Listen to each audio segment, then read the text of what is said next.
প্রথমেই বলি এটা এঁটেল মাটি। এখানে আমি আগে থেকে এঁটেল মাটিটাকে স্টোর করে রেখেছিলাম। জমি থেকে নিয়ে এসে এটা ছেঁকে নেওয়ার পরে যখন একটা কাপড়ে ঢেলে যখন ওঠানোর মতন হয়ে যায় তখন এইটাকে নিয়ে আমি একটা মানে নরম থাকার সময় এটা একটা চিকচিকিতে স্টোর করে রেখে দিয়েছি। এই মাটি দিয়ে আমি কিন্তু প্রত্যেকটা ভিডিওতে প্রত্যেকটা মাটির গয়না বানাতে এই মাটিটাই ব্যবহার করি।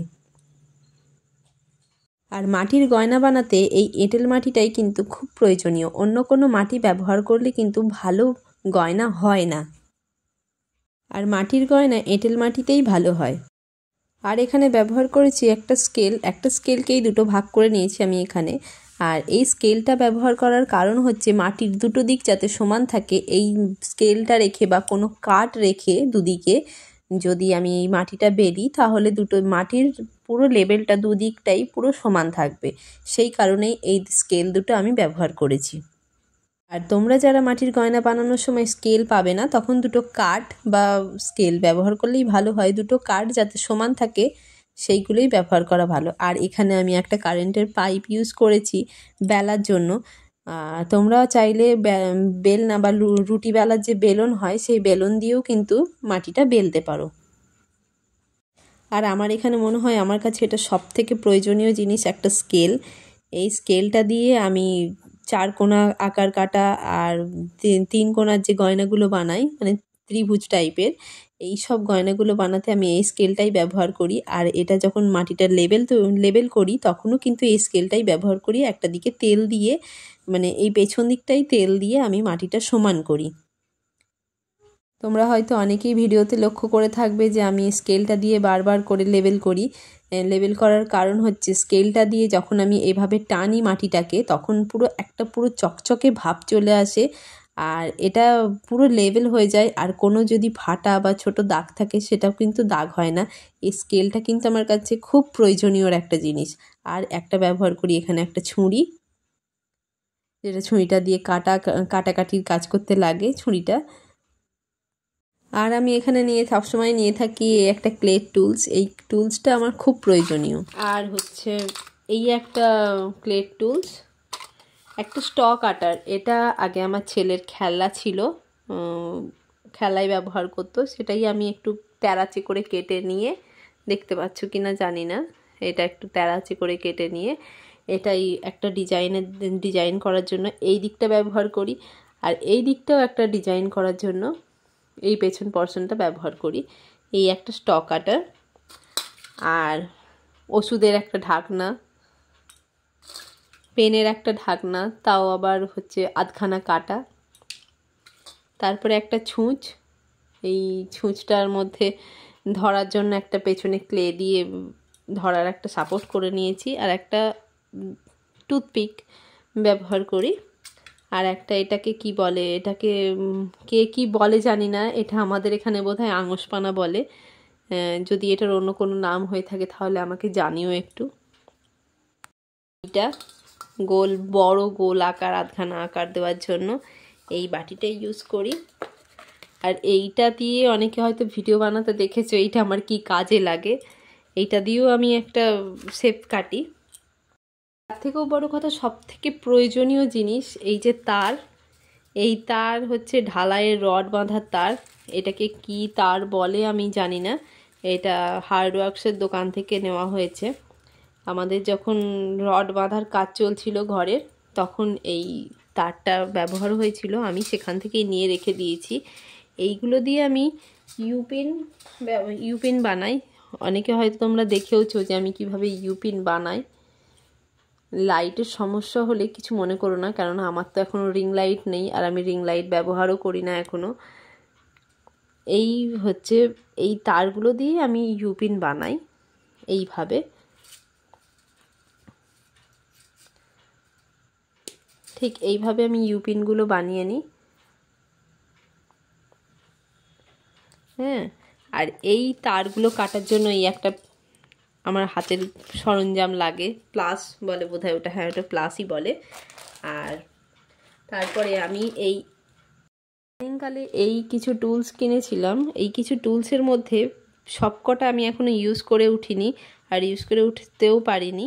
এই দুটো টুলসই ব্যবহার হয়েছে, আর এই বাদবাকিগুলো একটাও টুলস আমি এখনও ব্যবহার করিনি। খুব তাড়াতাড়ি এই টুলসগুলো ব্যবহার করার চেষ্টা করব।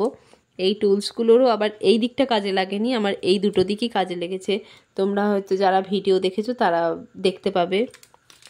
আর আমি ইউজ করি তেল, এটা সর্ষের তেল বা সাদা তেল যাই হোক, যে কোনো তেল, নারকেল তেল ব্যবহার করা যায়। একটু মাটির উপরে দিয়ে দিলে এটা প্রচুর চকচক করে আর পুরো প্লেন হয়ে যায়। এটা আমি একটা কৌটোর মধ্যে ঢেলে রেখেছি। আমার আর কিছু কিছু টুলস বলতে এরকম, যেটা একটা ফেস ওয়াশের ঢাকনা, বোরলিনের ঢাকনা, আর এই যে ওষুধের খাপটা দেখিয়েছিলাম, এই ওষুধের খাপের কৌটোটা।